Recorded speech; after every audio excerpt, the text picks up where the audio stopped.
Kembali tim Cimat punya cerita dengan judul Penjaga Kamar Mayat.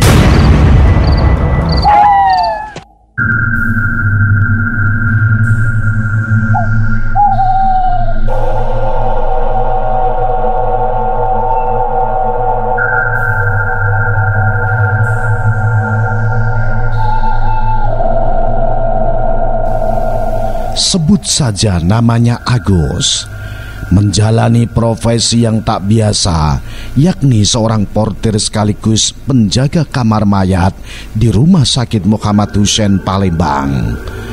Memasuki tahun ke-8 dirinya menjadi bagian dari kamar mayat. Agus mengatakan banyak hal-hal yang terjadi di luar batas kemampuan manusia. Walaupun pandangan orang awam terhadap kamar mayat adalah sebuah tempat terpencil yang berada di ujung rumah sakit, seram dan suasana yang mencekam akan didapatkan saat berkunjung ke tempat ini. Namun hal itu tidak dihiraukan oleh Agus. Ia beranggapan bahwa kamar mayat di rumah sakit ini tidak seseram seperti apa yang orang-orang pikirkan. Di sini tempatnya terang kok, walaupun memang letaknya di ujung rumah sakit, tapi di sini tetap aman. Jadi kalau mau berkunjung ke sini ya jangan takut, ujar Agus begitu. Di tempat inilah Agus biasanya menjalani rutinitasnya sebagai portir jenazah.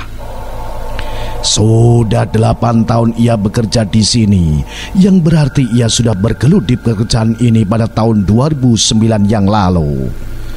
Dalam kurun waktu yang cukup lama itu, Agus pun sudah biasa melihat jenazah dengan berbagai kondisi fisik dan mengaku tak takut lagi. Dulu pas pertama kali tugas di sini ya takut. Namun teman-teman bilang harus terbiasa untuk melihat dan memegang jenazah supaya tidak takut lagi. Alhasil sampai dengan sekarang kalau lihat jenazah sudah tidak takut lagi saya, ujar Agus begitu. Apalagi ia kerap kali membantu proses pemandian dan perawatan jenazah yang biasanya mengalami kecelakaan, sehingga ia pun turut membantu proses penjahitan luka-lukanya. Sudah berbagai macam jenazah yang pernah saya rawat, mulai dari jenazah yang masih utuh sampai dengan jenazah korban kecelakaan yang mengalami banyak luka berat di sekujur tubuhnya. Begitu kata Agus kembali. Setiap bulannya rata-rata terdapat 300 jenazah yang masuk ke kamar mayat ini. Dan hal ini pun menjadi pekerjaan yang rutin saat membawa jenazah dari kamar rumah sakit setiap saat. Dalam menjalankan tugasnya ini, Agus mengatakan telah banyak kejadian yang ia alami sejak bekerja di sini. Banyak hal-hal mistis yang ia rasakan sendiri akan kehadiran beberapa penghuni lain yang ikut tinggal di kamar mayat tersebut. Dulu pas waktu pertama kali tugas di sini, hampir setiap malam ada saja yang mengganggu saya, seperti lampu yang berkedap-kedip, pintu yang menutup sendiri, serta beberapa barang yang berterbangan tepat di depan mata saya. Tak hanya itu, setiap kali akan beristirahat pun bayangan-bayangan jenazah yang dirawatnya pun seolah-olah menghampirinya tatkala dirinya ingin beristirahat. Itulah yang membuatnya memilih untuk selalu terjaga saat malam tiba. Kalau mau tidur pasti terbayang, kalau lagi istirahat pun tetap terbayang, seolah-olah seperti ada yang mengikuti saya kemana saja.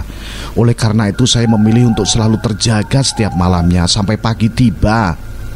Bahkan ada juga beberapa kali seperti ada wanita yang juga ikut tidur, tapi pas ditoleh tidak ada lagi.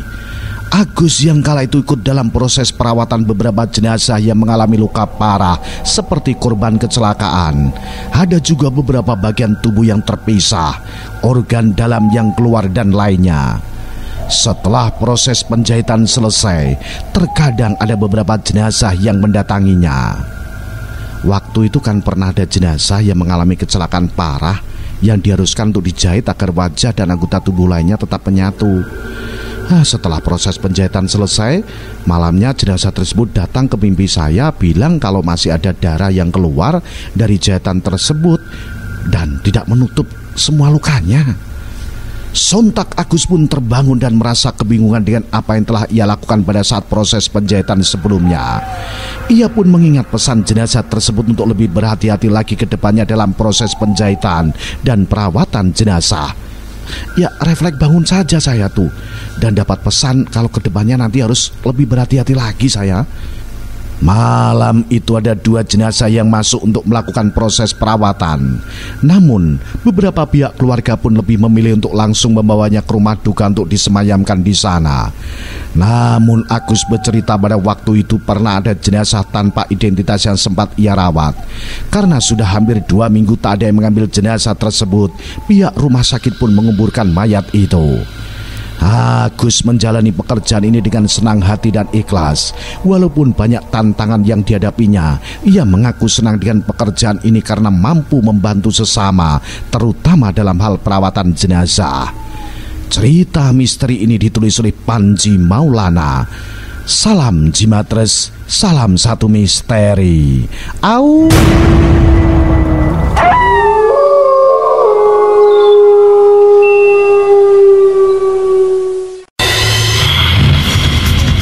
Iki tak dalam padangan jembar metuwo saka kene lembo sing kepenak metuwo sumingkira saka kene aja ndang metuwo kabeh padha metu setan apa wae metu sumingkir aja ganggu bocah wadon iki ganti mudun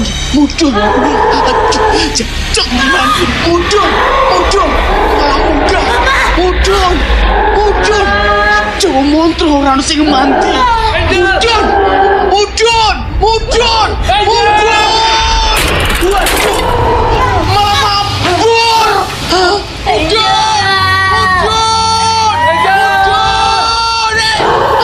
ya terus